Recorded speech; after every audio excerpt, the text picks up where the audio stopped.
नमस्कार, बहुत स्वागत है आपका मकर राशि।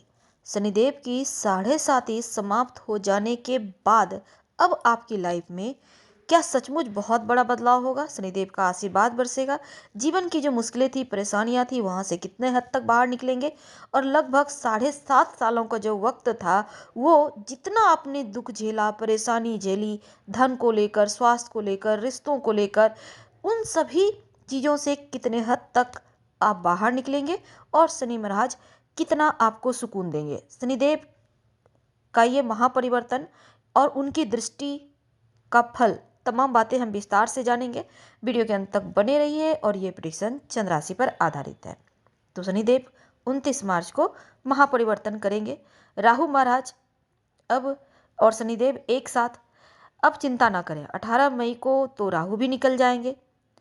अब शनि महाराज अपना राशि परिवर्तन कर मीन राशि में देवताओं के गुरु घर में 29 मार्च को, और यहाँ से लेकर 18 मई तक राहु और शनि का एक दूसरे का साथ, यानी कि डबल बेनिफिट आपको मिलेगा। अब इस श्रापित योग से डरिए मत, आपके लिए तो खुशियों का खजाना है, या कह सकते हैं पिटारा है। तो शनिदेव महाराज जैसे ही मीन में आएंगे तो 18 मई तक राहु भी रहेंगे। अब आपके दूसरे घर से निकलकर, जो धन भाव है, यहाँ से निकलकर आपके तीसरे घर में आएंगे। अब जब राहु 18 मई के बाद कुंभ राशि में आएंगे, और अभी वर्तमान में 29 से 18 मई तक राहु और जो शनिदेव हैं दोनों ही एक साथ बैठे रहेंगे। लेकिन अब समझते हैं कि जब महापरिवर्तन होगा इनका, अभी तक जो मुश्किलें झेली, स्वास्थ्य की मुश्किलें झेली, कोर्ट कचहरी में बहुत सारे लोग फंस गए हैं मकर वाले, अब वो परेशान है कैसे निकले, बहुत मुश्किल। और कोर्ट कचहरी का जो मुश्किल होता है ना, अगर इसमें एक बार फंस जाइए तो ये बर्बाद ही करता है, आबाद बहुत कम ही कोई करता है। तो ये परेशानियां तो आपने देख ली। अब कई बार आपके कर्म का भी फल आपको भोगना पड़ता है।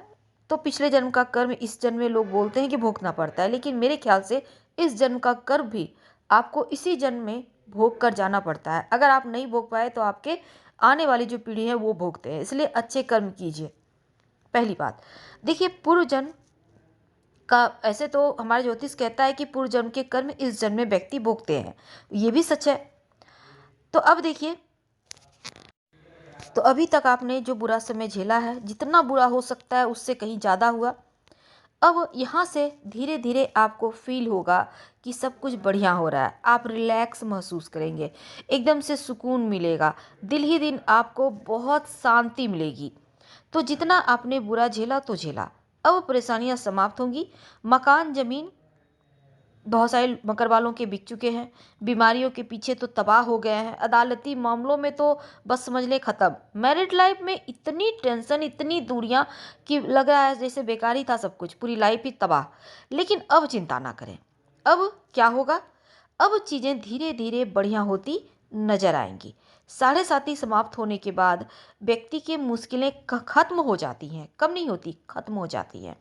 पैसों के मामलों में जो टेंशन थी, आप छटपटा रहे थे कहीं से कुछ पैसे आ जाए तो काम कर लें, अब वो मुश्किल समाप्त होगी। जो आप तिल तिल कर मर रहे थे, बेइज्जती पे बेइज्जती हो रहा था लाइफ में, जो कड़वाहट थी, मुश्किलें थी, उनसे बाहर निकलने का ये वक्त है। माता पिता का साथ, माता पिता के स्वास्थ्य की परेशानी, ये सभी चीज़ें आपको परेशान कर रहा था। लग रहा था जैसे न मर सकते हैं न जी सकते हैं, सामने अगर खाई है तो पीछे मुसीबतों का पहाड़ है, करे तो क्या करे, बुरी तरह से फंसे थे। अब यहाँ से जब निकलेंगे तब मुश्किलें तो कम होंगी ही, लेकिन अब इन चीज़ों से निकलने के बाद शनिदेव की दृष्टि का फल क्या होगा, पहले ये समझते हैं।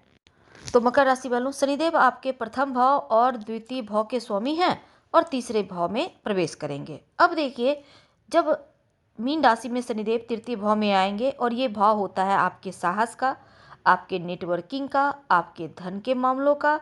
अब शनिदेव जिस घर में बैठते हैं उस घर के फल को बढ़ा देते हैं, वैसे परिवर्तन लेकर आएंगे। अब शनिदेव जैसे ही तीसरे भाव में आएंगे, एक तो आपका स्वास्थ्य बढ़िया होगा, दैनिक जीवन में जो मुश्किलें थी, समस्याएं थी, उनसे आप बाहर निकलेंगे, आपका कॉन्फिडेंस लेवल धीरे धीरे अब बढ़िया होने लगेगा, और इस समय लोगों से संपर्क बढ़ेंगे, संपर्क स्थापित होंगे। सामाजिक जीवन, पेशेवर जीवन में आपका दायरा बढ़ेगा। इस समय आप मार्केटिंग, नेटवर्किंग क्षेत्र से जुड़े हैं तो अति उत्तम। वैसे तो प्रभावशाली वाणी के कारण आप ज़्यादा सफल होंगे, सफलता भी मिलेगी। छोटे भाई बहन, पड़ोसी, करीबी दोस्त हर कदम पर आपका साथ देंगे। अगर आप छोटी दूरी की यात्रा वगैरह करना चाहते हैं तो ये वक्त बहुत अच्छा, फायदेमंद भी रहेगा। आर्थिक स्थिति बढ़िया होगी। ध्यान आपका ज़्यादातर संपत्ति प्रॉपर्टी को बढ़ाने पर रहेगा। धन प्रबंधन करेंगे। पारिवारिक संपत्ति को सुरक्षित करने पर भी आपका इस समय ध्यान रहेगा। ठीक है। अब देखिए, शनिदेव आपको नई नई चीज़ों का ज्ञान सीखने की तरफ आपको ले जाएंगे या बढ़ाएंगे, यानी आपका ज्ञान बढ़ाएंगे, आपकी क्षमताओं को बढ़ाएंगे। और ये एक ऐसा वक्त है जो आपको लंबे समय तक सफलता भी देगा। तो तीसरे भाव में बैठेंगे तो उनकी 3 दृष्टियां हैं। दृष्टि का भी प्रभाव होगा जो बहुत मायने रखता है। जिस घर में बैठते हैं उस घर के फल को बढ़ा देते हैं, लेकिन जहां दृष्टि डालते हैं वहां के फल को घटा देते हैं या फिर स्लो कर देते हैं।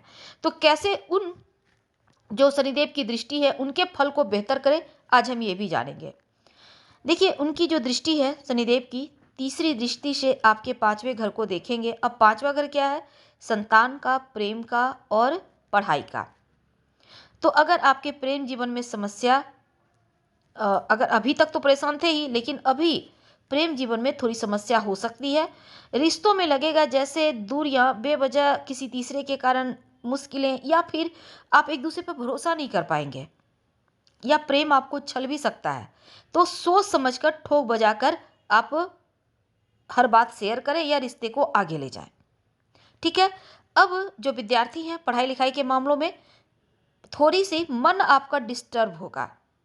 स्लो स्लो आपको रिजल्ट मिलेंगे। इनसे बचने के लिए आपको, क्योंकि इस समय थोड़ा सा समस्या है आपकी लाइफ में, तो क्या करेंगे आप? रोज भगवान सूर्य को प्रणाम करके गायत्री मंत्र पढ़िए, ताकि सही समय पर सही डिसीजन ले पाए। ये प्लस पॉइंट रहेगा।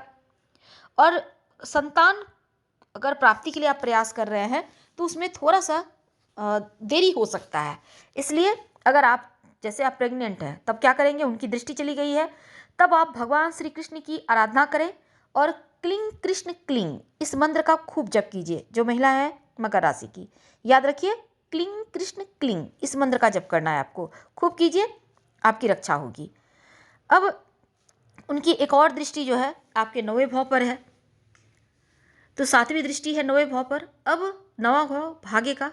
पिता पिता तुल्य किसी व्यक्ति से विवाद ना हो, इसका ध्यान रखिएगा। हो सकता है आपको जॉब बदलनी पड़े, बेवजह की यात्राएं करनी पड़े। हालांकि तीर्थ स्थान की यात्रा आप करते दिखेंगे। और शनिदेव तीसरे भाव में बैठकर आपके लिए तीसरी दृष्टि से 5वें घर को देख रहे हैं, और 7वीं दृष्टि से आपके 9वें घर को, और उनकी 10वीं दृष्टि आपके 12वें घर पर रहेगी। अब 12वां घर क्या है? विदेश यात्रा का नकारात्मक घर है, लेकिन शनिदेव की जब दृष्टि यहाँ जाएगी ना, तो उसका पॉजिटिव फल मिलेगा। लंबी दूरी की यात्रा करेंगे, विदेशी कंपनी से जुड़े हैं तो बढ़िया अवसर मिलेगा, विदेशी जमीन से लाभ होगा, यहाँ तक कि विदेश जाने का सपना पूरा होगा। विदेश जाकर पढ़ाई करना चाहते हैं तो अनुकूल है, लेकिन अपने स्वास्थ्य को नज़रअंदाज ना करें, अपना ख्याल रखें और किसी भी तरह का इनलीगल कार्य से बचें। बेवजह झगड़े, लड़ाई, विवाद से बचिएगा, नहीं तो शनिदेव 12वें घर पर दृष्टि है तो मुश्किल में डाल देंगे। उपाय के तौर पर रोज शाम में ओम संग शनिचराय नमः का जप करें। आपके राशि के स्वामी हैं, बल दीजिए। धन्यवाद। हम फिर मिलेंगे। प्लीज लाइक कर सब्सक्राइब करें।